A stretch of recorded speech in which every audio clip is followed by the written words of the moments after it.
Hello বন্ধুরা, দেখো আমার শ্বশুরবাড়িতে একটা নতুন নিয়ম, আলতা পরানো। কাদের কাদের আমি কোথাও দেখিনি এই নিয়মটা। বাট এই শ্বশুরবাড়িতে প্রথমবার, আমার শ্বশুরবাড়িতে মানে আমার এতগুলো দিদিদের বিয়ে হয়েছে, আশেপাশে কাউকে দেখিনি।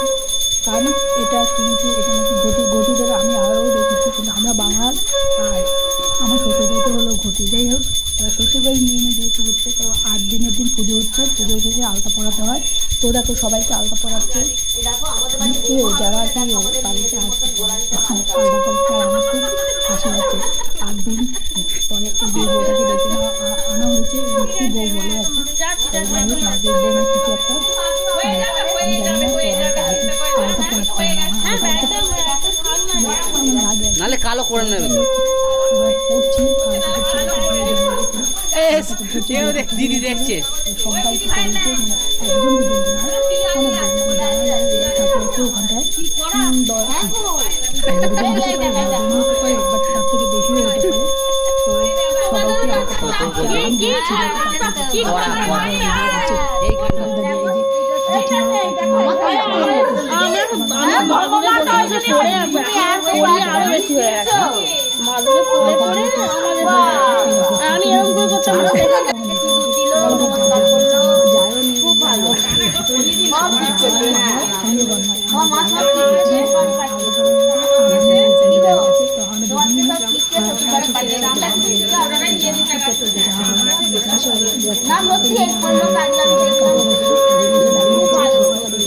যাও আমার মতো করে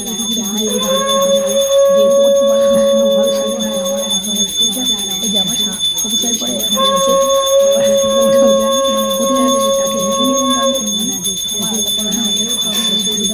পুজো হবে আবার আসবে, এবার তোমার তুমি আবার শিখে যাবে পরে আরো কিছু নিয়ম আছে, আমি কোথাও তাদের কাছে কারণ আমার বিয়ে করা হয়নি, বাবা মা বলো না বাবা দিদিবাড়িতে সেরকমভাবে আমার বিয়েটা হয়নি।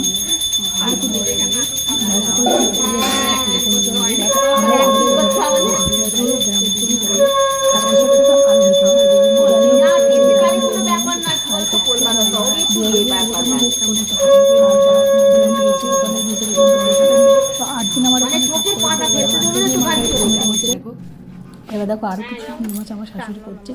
এই দেখো কোথায় মুরগি খই আর মিষ্টি দিচ্ছে। এখানে কেটে নিলাম, হাতে দিতে পারবে না, সঙ্গে কচুগুলি নিতে হবে। এটা আমার তোমার ফোন কোচের উপর নিতে হবে, নিচে মিষ্টি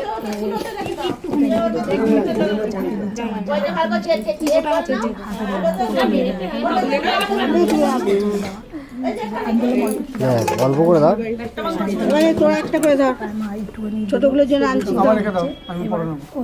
ওই যে বাচ্চাগুলো ওরকম ভাবে কোচে দেয় না। আগে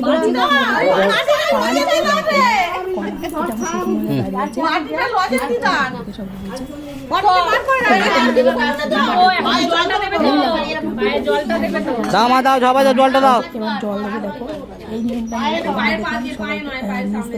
তা তিরিং করে উঠবে সব। ওই আঁচল দিয়ে ও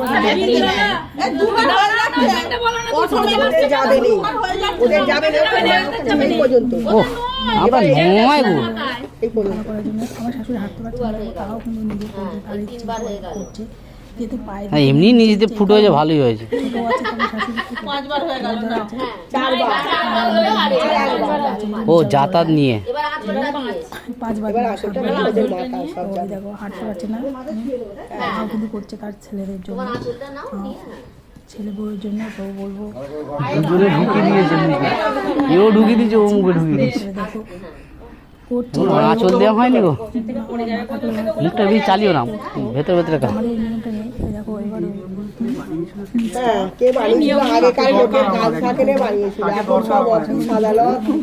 অবশ্যই কমেন্ট করে জানাবে, আর কাদের কাদের রাগগুলো আছে সেটা জন্য আমাকে অবশ্যই জানাবে। তো আমার ভালোই লাগলো আজকের ভিডিওটা, বেশি বড় করে সবাই আমার মাথায় দিচ্ছে। আশা করি ভিডিওটা তোমাদের ভালো লাগলো, অবশ্যই কমেন্ট করবে বা এটা